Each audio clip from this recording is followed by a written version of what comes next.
It is a disgrace. International law.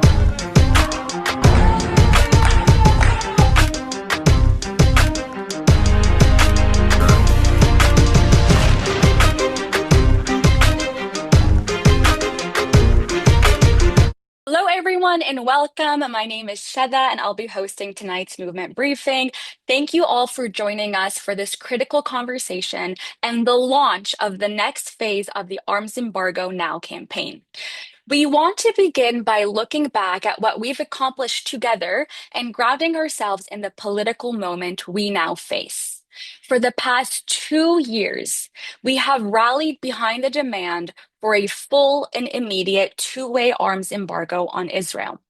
Tens of thousands of people have taken coordinated action across the country. Time and time again, we have backed the government into a corner and won important concessions as a result.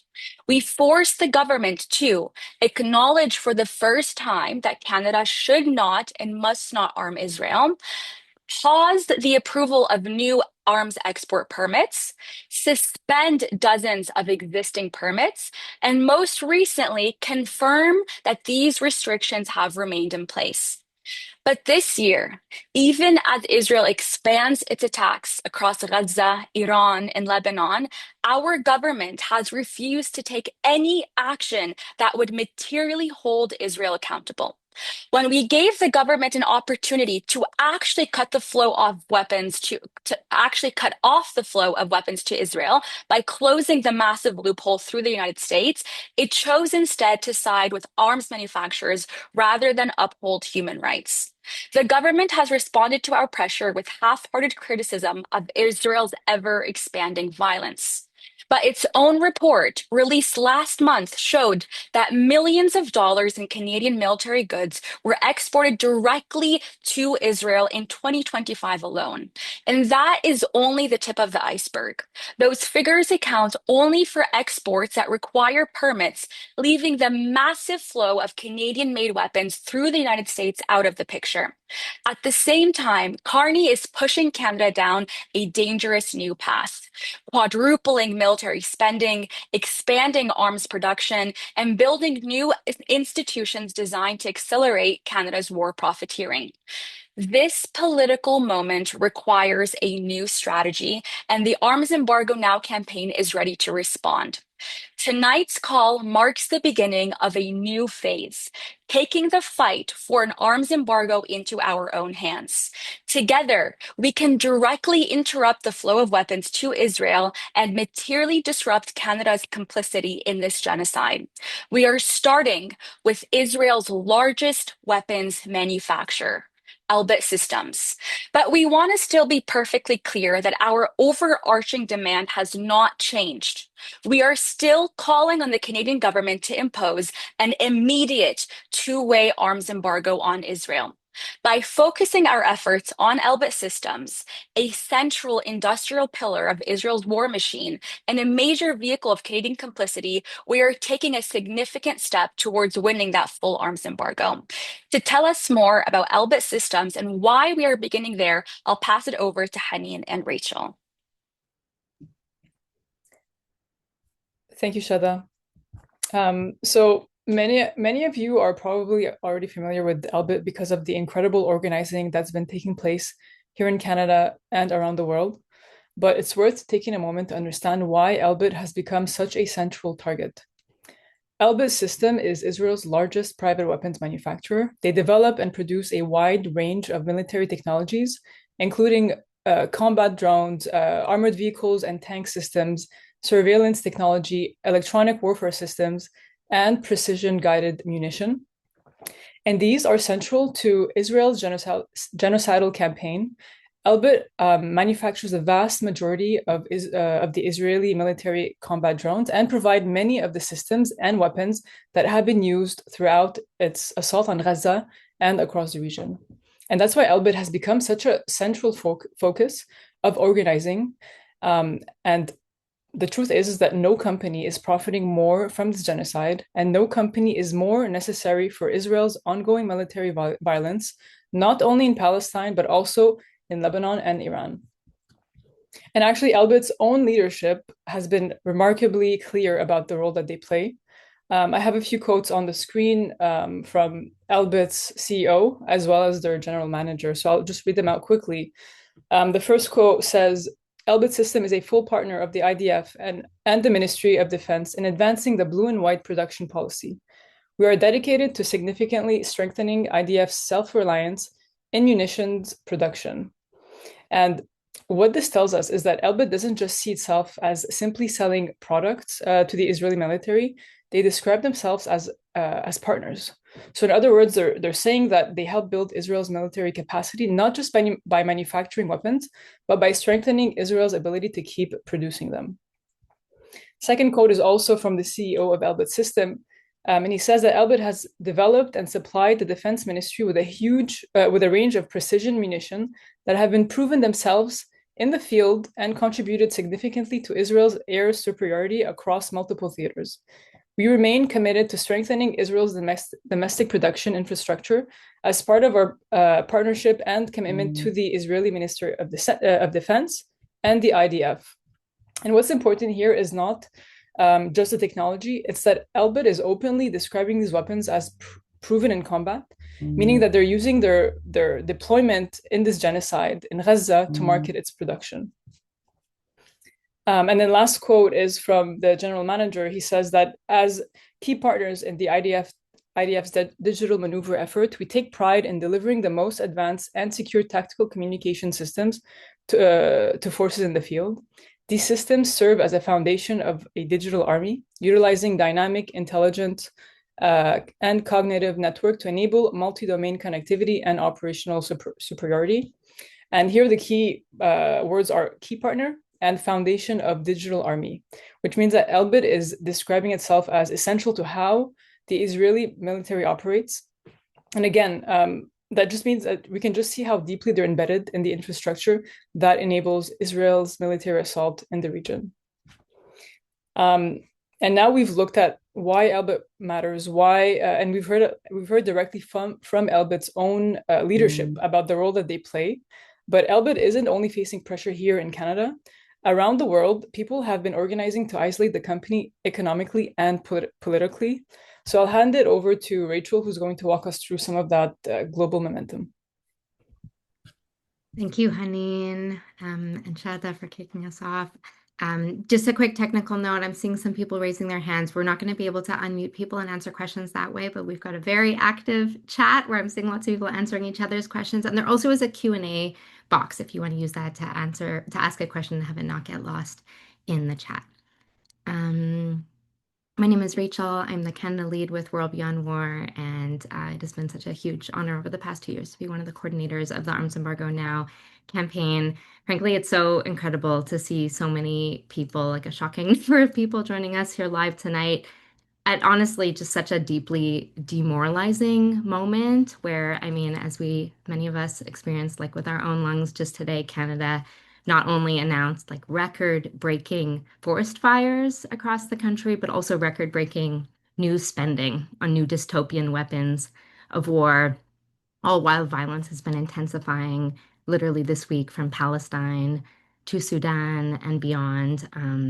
But I think we're all choosing in this kind of awful moment on the timeline of this planet to be here because while the Carney government may have thought that doubling down on this vision of Canada that's based on war, that's based on militarism, that's based on building our economy off of arming violence, he may have thought that was going to deter us from our commitment to justice, to a free Palestine, to enacting an arms embargo and cutting off the flow of weapons to Israel's genocide. I think we're here because he couldn't be more wrong, because instead we're determined to act where and how we can have the greatest impact. And maybe that's not through him right now. Maybe that's through how we can materially disrupt Canada's complicity in genocide. And I think that, in addition, of course, to everything Haneen has just shared about Elbit's central role in the genocide, is why we in this historic moment need to zoom in on Elbit. we are very far from alone in this because of this horrifically central role that Elbit has played in these horrors that we've watched Israel enact over the past 2 years and previously. Such incredible organizing across the country and around the world has been turning the tide against Elbit already for several years now. We have lots of incredible examples to draw from sister struggles around the world and momentum to build upon. So, just to name a couple examples, quite famously, the UK group Palestine Action has targeted Elbit factories with very direct actions that have shut down several Elbit factories permanently, like closed their factories. They were forced to abandon their London headquarters as well. This has quite famously resulted in Palestine Action being labeled a terrorist group. But in turn, many, many thousands of people have since participated in the successful campaign to challenge Palestine Action's prescription. So a big lots to learn from what's happening in the UK. And of course, the momentum against Elbit has also been felt in the financial sector in many ways, whether it's through Barclays in the UK divesting all of its shares from Elbit, Norway's largest pension fund banning any investments in Elbit, a huge win in Japan, canceling a contract with the company that explicitly cited the International Court of Justice's ruling recognizing the potential of genocide in Gaza. These are just a few quick examples from international struggles around the world. But really, what I want to shout out the most here is the incredible work securing the successful divestment of Scotiabank in all Elbit shares just in the past few months, just this year. And explicitly, I want to shout out the leadership of the No Arms in the Arts Coalition, where artists and writers really led the way in securing this win. Because until recently, Scotiabank, obviously one of Canada's largest banks here, was Elbit Systems' single largest foreign shareholder. So they own the most Elbit shares in the world. They had a stake in more than 2.2 million shares, and it took years and years of dedicated organizing to result in Scotiabank fully divesting 100% of their shares from Elbit. So this was a removal of hundreds of millions of Canadian dollars that were flowing directly to Elbit Systems and that aren't anymore. So this is an absolutely huge win and removing a huge pillar of support in Elbit. Despite all of this, and despite all the horrors that we've been witnessing in 2.5 years of this genocide, Canadian suppliers across the country are continuing to send parts to Elbit. The Canadian government is purchasing weapons currently from Elbit. Actually, Elbit drones are going to be test flown over the Arctic in Canada this summer. Elbit subsidiaries are lobbying our politicians, literally meeting with them in Ottawa. And an excellent reporting by The Maple recently showed that there were lobby meetings with Elbit representatives right before the key vote on the NDP motion regarding arming Israel. Elbit representatives are visiting our cities to hawk their weapons, including shout out to those who protested CanSec, Canada's biggest arms fair, last month in Ottawa, where Elbit had a huge display there promoting and demonstrating their weapons. So the incredible Scotiabank divestment knocked out hundreds of millions of dollars, Canadian dollars, funding Elbit, but this relationship with Elbit in Canada remains. And that's our mission that we're kicking off here today. I'd love to pass it back over to Haneen to share a little bit more about the aspect of the supply chain between Canada and Elbit and the suppliers that are sending literal weapons parts from Canada to Elbit in Israel. Thank you, Rachel. So as we saw, global organizing has put Elbit under growing pressure, but behind the scenes, its supply chain continues to depend on companies around the world, including right here in Canada. And that's where our research comes in. And the first report that we published July 2025, which focused on direct shipments from Canada to Israel, we found that at least 85% of the shipments that we documented were actually destined for Elbit facilities. On the second report, published November 2025, we looked at a different route. So the second report was around the US loophole. So essentially Canadian military goods being shipped first to the United States and then transferred to Israel. And even through that indirect route, at least 40% of the shipments were traced that we traced were connected to Elbit Systems. And as we kept digging, we realized that this wasn't only about past shipments. Despite 2 years of organizing, 2 years of pressure, public exposure, shipments from Canadian companies to Elbit were still continuing as recently as last month. Next slide, please. And what we found wasn't just one supplier, it wasn't one city, it wasn't one province. We identified so many Canadian companies spanning multiple industries, at least 7 provinces that were either linked to Elbit or that we found evidence of them shipping components directly to Elbit Systems in Israel. And some of the components that we found included circuit boards, communication equipments, precision machine parts, electro-optical technology, and many other specialized components. So the reality here is that Elbit supply chain is not confined to Israel. It's active right here in Canada, and it's embedded in its industries across the country. From coast to coast, Canadian companies are still actively supplying Elbit. And I'm going to show you what one example looks like. So on the next slide, we have TTM Technologies in Scarborough, Ontario, and they manufacture printed circuit boards. So they're one of the largest manufacturers of these boards, and they supply major military contractors around the world, including companies that are involved in the F-35 program. And through our investigation, we found that TTM has been shipping circuit boards directly to Elbit System in Israel, including shipments that we've identified just this month. And just for your information, what printed circuit boards are, it's essentially like the nervous system of electronic devices. It's the platform that will connect and power all the components so that they can communicate together. So what's particularly significant here is that this is not a new relationship. Back in 2018, TTM, which was then operating as Via Systems Toronto, applied for Canadian export permits for these boards destined to Israel and other Israeli military recipients. And across those exports, the boards were intended for use in F-35 jet displays, F-16 communication systems, thermal imaging and radio systems, and finally, for Elbit's Lizard laser guidance kit. And what are these kits and what's the significance of it? So when you have a general bomb, like a general bomb can just be dropped, but it's not really designed to steer itself towards like a precise target.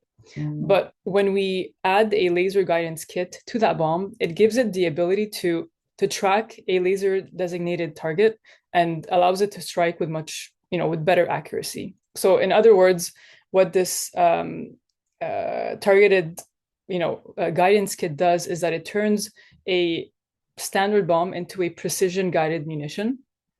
And the image that we see on the right, it shows this is basically Elbit's guidance kit that was reportedly being used in Gaza in 2025. So this is an image on the ground in Gaza.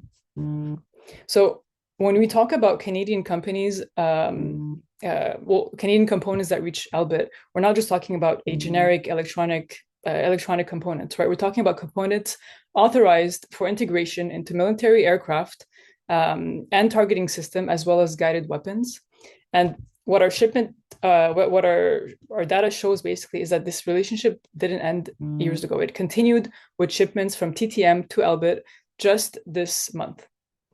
And essentially, like what we've seen so far is that Elbit's operations don't stop at Israeli borders, right? So they're supported by a network of companies here in Canada. And the last thing I want to say, I know we're short on time, but I just wanted to say that the research is extremely essential. Like our research team has spent thousands of hours uncovering these shipments, documenting the evidence, building months of work since our very first report. But the research isn't the end of the story.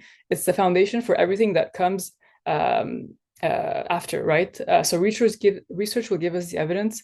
It gives us the credibility, the targets, the strategy, but it's really organizing that gives us the that gives research the power, right? So organizing turns evidence into collective action, and collective action into real change. And I'm going to pass it on to Emma, who's going to now walk us through the strategy for turning that research into action. Thanks so much, Haneen, and thank you, Rachel. Yeah, some of this information is even new to me and is just like so incredibly horrifying every time I get even a glimpse into some of these cases. I'm like, it's surprising that I'm still like stunned by just like the level of moral depravity, but it still continues to really, shock me in some ways. So now we're going to dive into the strategy of the next phase of the Arms Embargo Now campaign. And as Haneen said, all of this information is so valuable, but ultimately it matters the power that we build behind it and how we apply that and where it is directed in order to really undermine Canada's complicity in the genocide. So as Haneen and Rachel laid out, there are many institutions all across the country that are upholding Elbit's operations here in Canada and enabling it to operate. And some of these pillars have already begun to be toppled by the movement, which is incredibly exciting and shows the wins that are made possible through organized people power.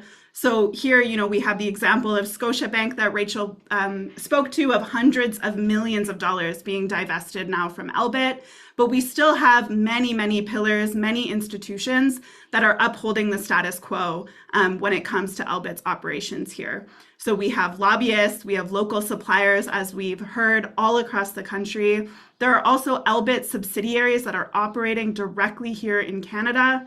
We have, government institutions that have been the target of many of our demands now for years. So Foreign Affairs Canada, for example, issuing permits that allow these suppliers to send parts and components to Elbit. We also have Canadian universities.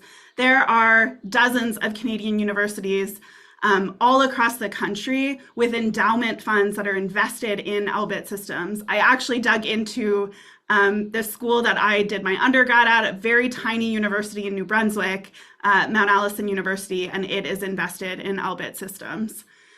We also have other institutions, so Public Services and Procurement Canada, for example, also playing a role in the granting of permitting.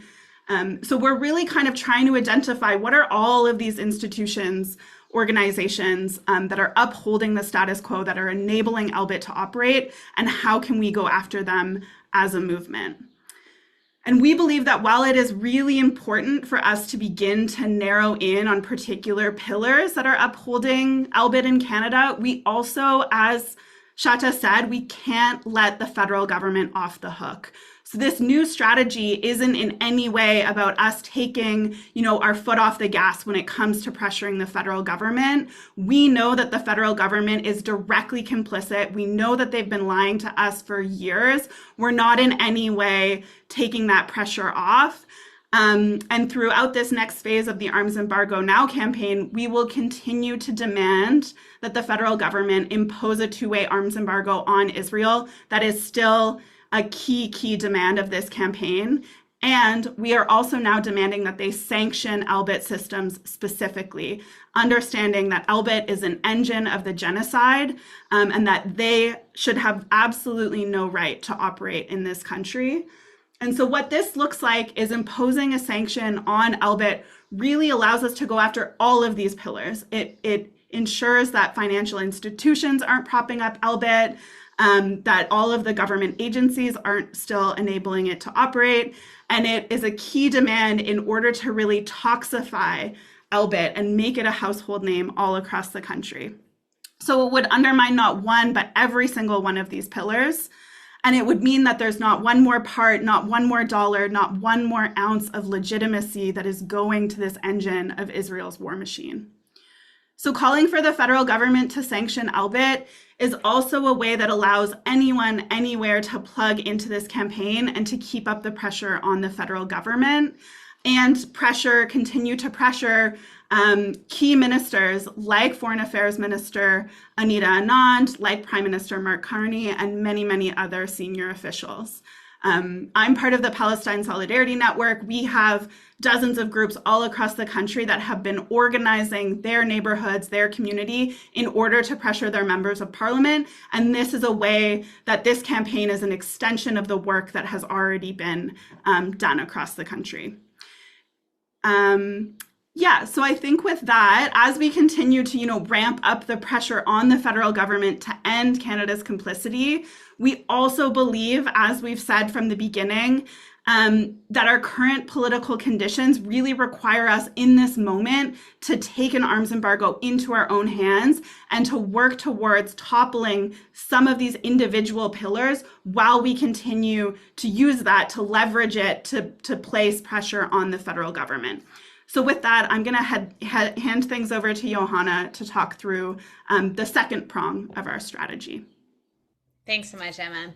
So as Emma said, we're going to keep applying pressure on the feds to sanction Elbit in order to topple all of these pillars. But we also know that we can't just sit around and wait for them to act. So with that, we are planning on focusing on one of the pillars that we think is really strategic, and I'll explain a little bit about why. We're going to take collective responsibility for local suppliers, of which, as Rachel and Haneen laid out, there are dozens across the country. These are factories in many of our backyards that are supplying vital components and parts directly to Elbit's factories in Israel that are then being used by Israel to commit war crimes in Gaza and across the whole region. By focusing on local suppliers, this is one of the most concrete axes of complicity, of Canadian complicity, these parts that are going from Canada to Israel. But it also allows us to work around Carney's intense doubling down on militarism. And it allows us to, as Emma has said, take the arms embargo into our own hands and cut off the flow of arms from factory by factory, right, by focusing on these local suppliers. There's also a clear precedent that has informed why we think this pillar is such a strategic one to go after. Last August, as Haneen reminded us, we released a report tracking hundreds of shipments of military goods from Canada to Israel. And included in this expose were shipments from an Ottawa-based company called Calian. And those were shipments of GPS antennas that were going from Ottawa to an Elbit factory in Israel.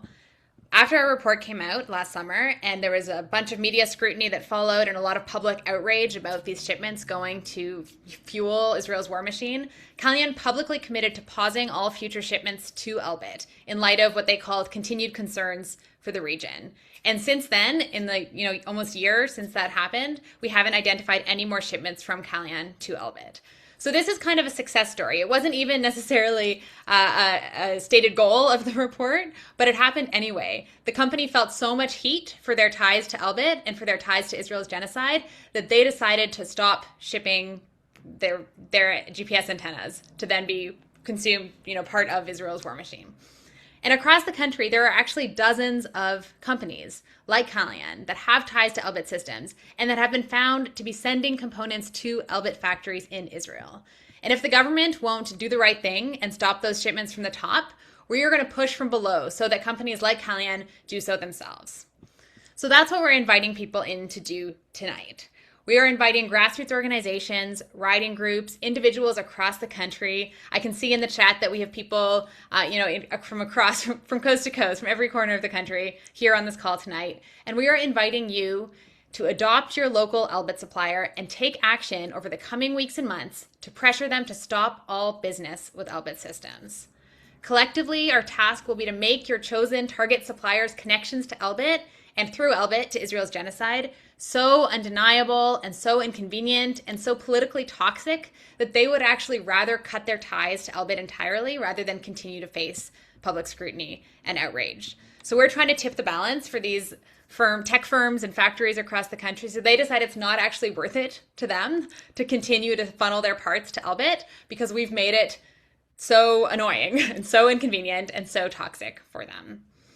Multiple groups can take on the same target supplier, and you can plug into action even if you're just working on your own. So if you haven't yet joined a local riding group or a local Palestine Solidarity group, there's still all kinds of ways that you can plug into this campaign. But this will be a longer term effort rather than just a one-off day of action like Arms Embargo Now has hosted in the past. We are asking folks to build campaigns locally that will ramp up the pressure through a variety of tactics that we're going to go over right now to help publicize your chosen company's relationships to Elbit and really push them to cut ties.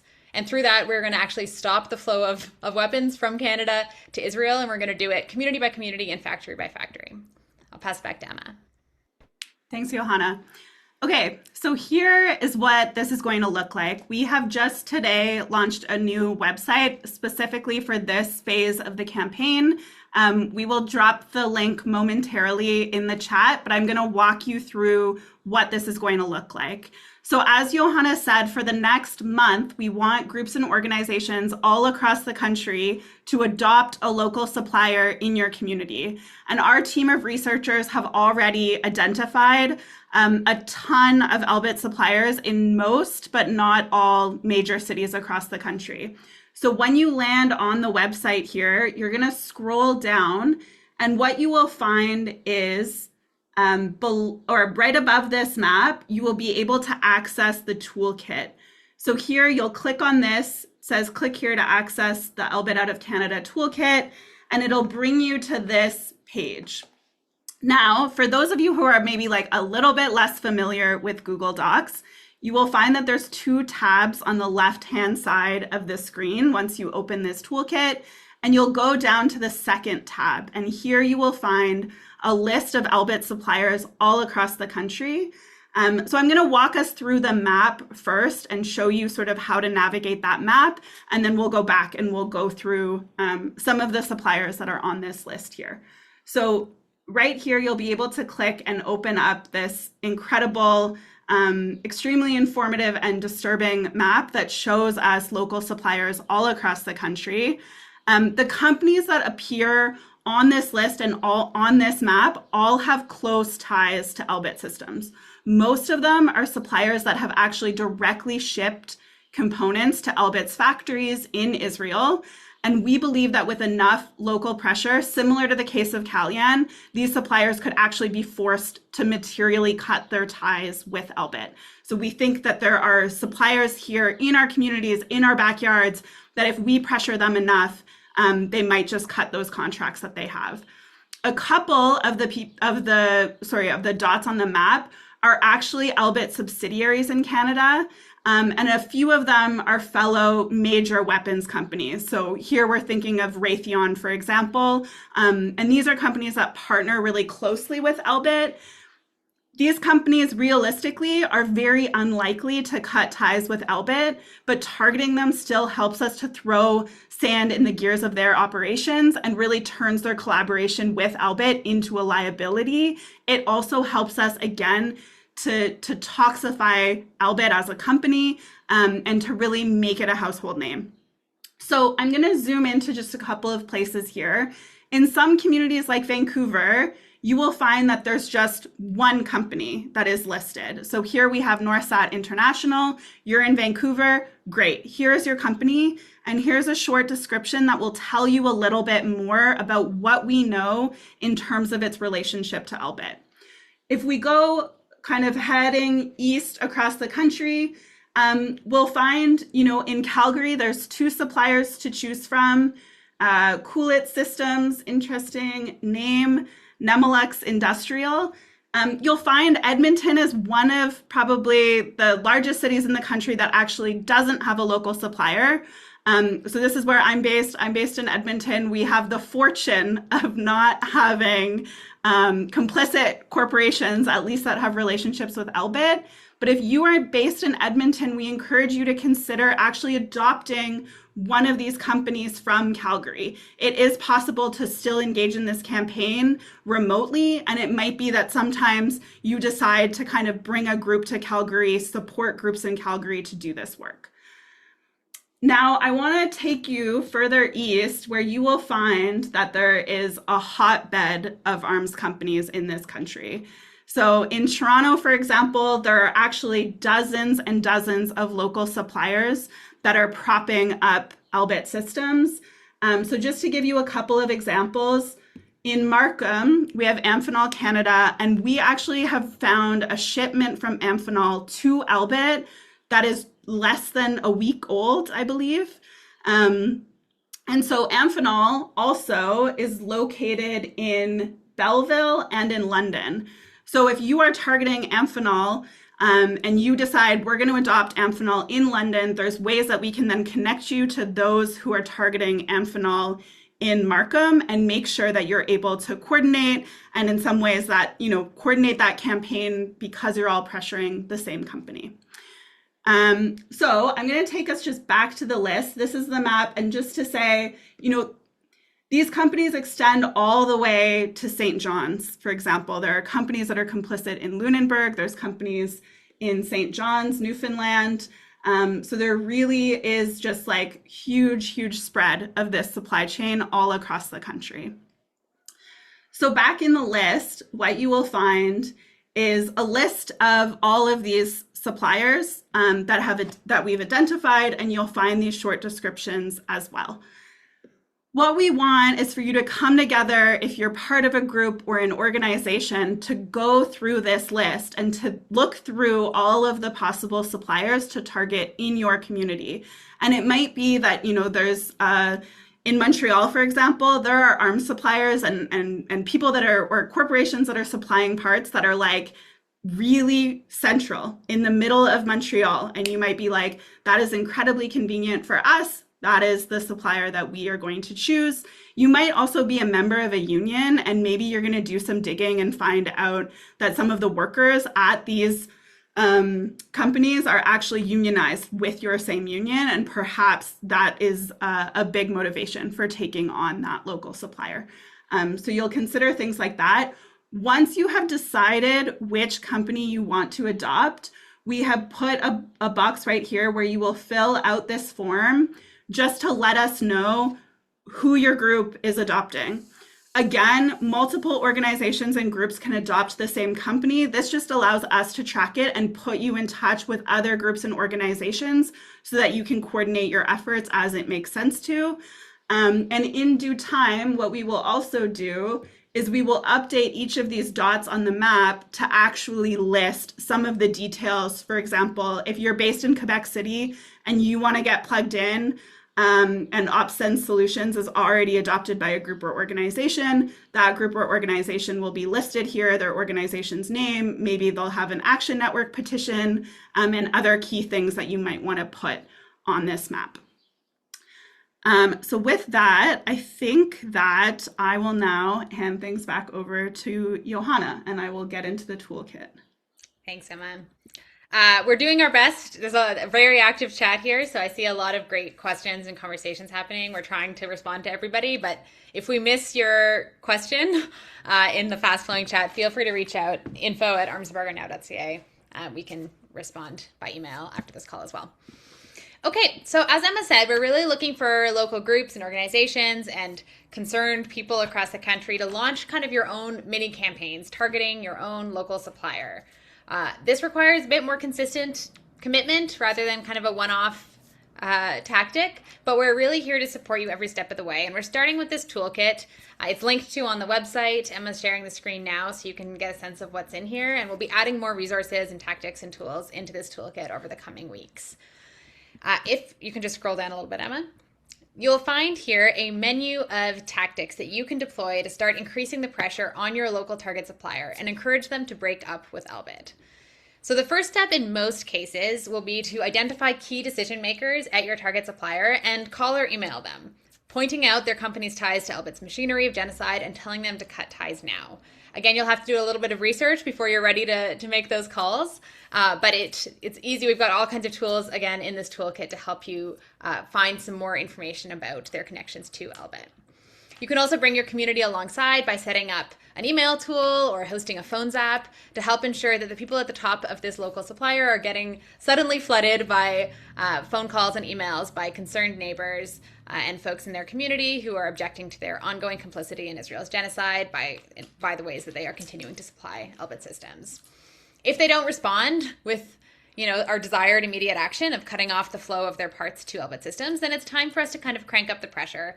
And we're going to start going after their reputation and really trying to convince them to take action. A lot of the tactics that are laid out in this toolkit are things that anybody can do from anywhere. I saw some folks in the chat asking if individuals are invited to participate, even if you're not part of a group, and the answer is yes. That could look like putting up posters in the neighborhood of the facility. We've got templates in this toolkit to help you out with that. It could look like writing, Google reviews calling out their ties to Elbit, or submitting a letter to the editor at a local paper talking about this engine of complicity right in your own backyard. Other tactics that we've suggested take a little bit more coordination, and it might be worth reaching out to your local Palestine solidarity groups and organizations to see if something is already underway. And local campaigns will vary depending on movement capacity, depending on context, depending on the specifics of your supplier, but it could include things like coordinated canvassing or postering sessions, informational pickets at the company's location, soliciting employee whistleblowers, or even finding and pressuring secondary targets or other kind of leverage points. Throughout the campaign, we're also going to have moments where we take action together across the country. So these are kind of local campaigns. Folks should feel free to, go after their supplier in the way that makes sense. But every once in a while, we're going to take action together nationally to help really ramp up the pressure on Elbit and break through to the mainstream media. And the first one of these moments will be on August 13th. We are coming together across the country to put Elbit on notice. And on this day, what we are doing is encouraging folks across the country to visit your local supplier, the one that you've decided to target and try to focus on, and publicize the fact that they are doing business with Israel's largest weapons company, still, right now, after years of this genocide. And this is your chance to really make it crystal clear to your community that there is a local Elbit supplier in their backyard, and that a campaign is now underway to pressure them to cut ties with Elbit. This is also your chance to kind of put your local supplier on notice, and make it clear that we are going to keep hassling them until they break up with Elbit. This could look like informational pickets, blanketing the neighborhood in posters or stickers on August 13th, or could even look like gathering with your neighbors and fellow volunteers and group members and putting up a large notice outside on their site, literally putting them on notice. If you don't have a supplier in your community, you could also host a phones app targeting one further away, or you could target your local MP, calling on them to sanction Elbit, as Emma discussed earlier. So we will be soon releasing a whole suite of resources for the Put Elbit on Notice Day of Action, including template posters and flyers, as we often do for these coordinated moments. But for now, please save the date, August 13th. That will be our next nationally coordinated moment to kind of escalate pressure across the country and make sure that Elbit really becomes a household name from coast to coast. And that we're really escalating pressure on all these suppliers and ensuring that they stop sending parts to these Israeli factories. Okay, back to Emma so we can take some action together before we wrap up our call. Awesome. Thanks, Johanna. Yeah, I'm still seeing that the chat is blowing up. So I just want to remind folks, we're trying to get to the questions that we can. Definitely recommend that tonight kind of go through these resources, look through the website. If you still have questions, feel free to reach out to us. The email is info@armsembargonow.ca, which we will also drop in the chat. And we'll be responding to those questions over the coming days. Also, just to let you know, you will get an email that is reminding you of all of these things, where to find them, where the toolkit is, the August 13th Day of Action, so on and so forth. So if you're not capturing everything in this particular moment, don't worry, that information will be coming to you. All right. Now, to close things out, we're actually going to spend a bit of time now taking action together. So tonight, we're actually putting the federal government on notice that we're not going anywhere. Together, we're going to demand that they impose a full two-way arms embargo on Israel, but we're also going to make it clear to them that due to their failure to do so, we are being forced to take things into our own hands, and we're starting with Elbit Systems. So we are going to make a couple of calls tonight with one another. If you've never made a call before, this is really, really easy. Offices are closed, so we actually will be leaving, voicemails on answering machines all across the country. And so we're going to put up, here is a short script on the screen now on the right side, probably, of your screen. And you'll find the names of the people and the phone numbers that we're calling. We ask that you use the first letter of your name. So if the first letter of your name is either an A or a B, you're going to call Anita Anand. Myself, Emma, I would call Melanie Jolie. And I'm going to hand it over actually to Rachel to demonstrate. So Rachel's going to make a call right now using the first letter of her last name, actually. And yeah, Rachel. Thanks, Emma. So these are key minister targets or parliamentary secretaries to ministers or associate ministers. So we're trying to spread the love here. Anita Anand has gotten a lot of calls from us over the past years, which is very important that she keeps hearing from us. But it's also equally important, perhaps even more important, that these other ministers whose voicemails are not regularly flooded with hundreds of calls get them flooded. So in case you're looking at this list and you're like, I've actually never heard of some of these people, that's the point. We need to make sure they're also feeling the heat about this, and they won't have the same number of staff who are used to dealing with these kinds of calls. So as Emma suggested, I'm going to go with first letter of my last name, which is S. I'm going to call Rob Oliphant, who I have definitely phoned before. And I'll put it on speaker phone.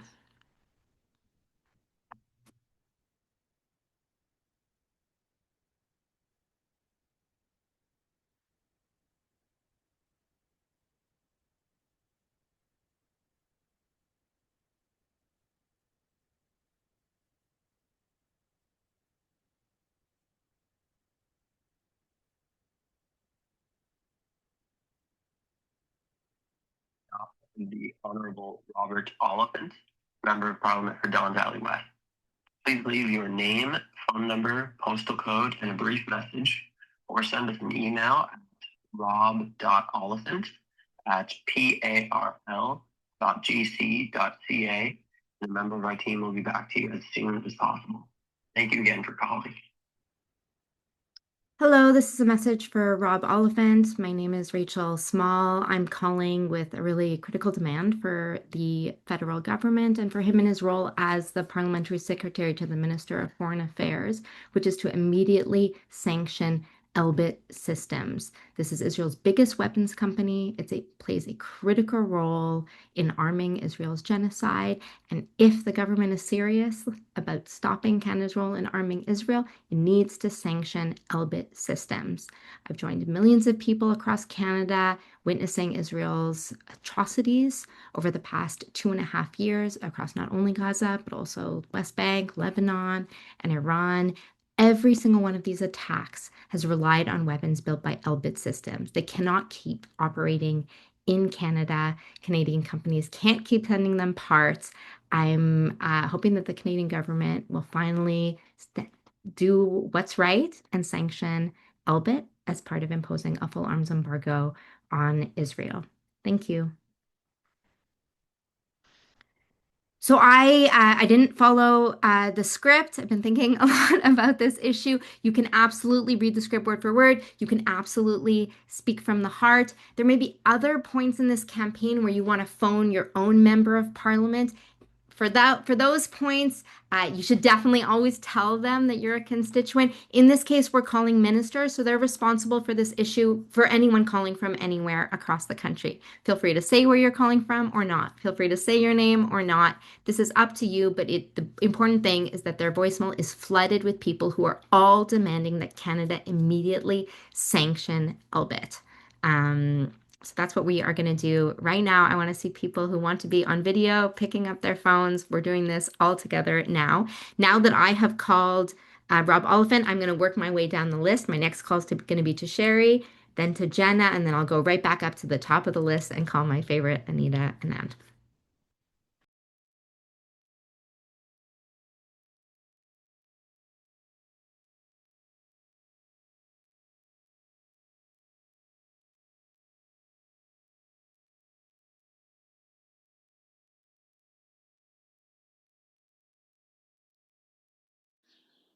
All right. So with that, I've made it through probably 3 calls. I think I'm going to hand things back over to Shata to close us out. Thank you, Rachel, for demonstrating. I just want to remind everyone on our website, you will find all of these contacts and this script. I think they will also soon be available in the toolkit. And so you will be able to make these calls whenever you want on your own time. If you made 2 calls today, try to get through the list in the coming days. Make calls to every single one of these ministers. Shata, over to you. Thank you, Emma, and thank you, Rachel, and Haneen and Johanna for such an incredible webinar. And thank you all for being here tonight. More than anything, thank you for your perseverance, your discipline, and your steadfast commitment to the struggle for Palestinian liberation. And we know that this work isn't easy, that this work is important, and it is necessary, especially as Carney moves to quadruple our military spending, ramp up arms manufacturing, and double down on ensuring an uninterrupted flow of Canadian weapons to Trump and Netanyahu for their never-ending escalated wars. And it's up to us to resist. We're not going to let the federal government off the hook, but we're also not going to wait for them to act. We're going to take matters into our own hands, and we're going to start with Elbit, Israel's largest arms manufacturer. Together, we're going to isolate Elbit, we're going to undermine its legitimacy, and we're going to make its presence in Canada impossible to sustain.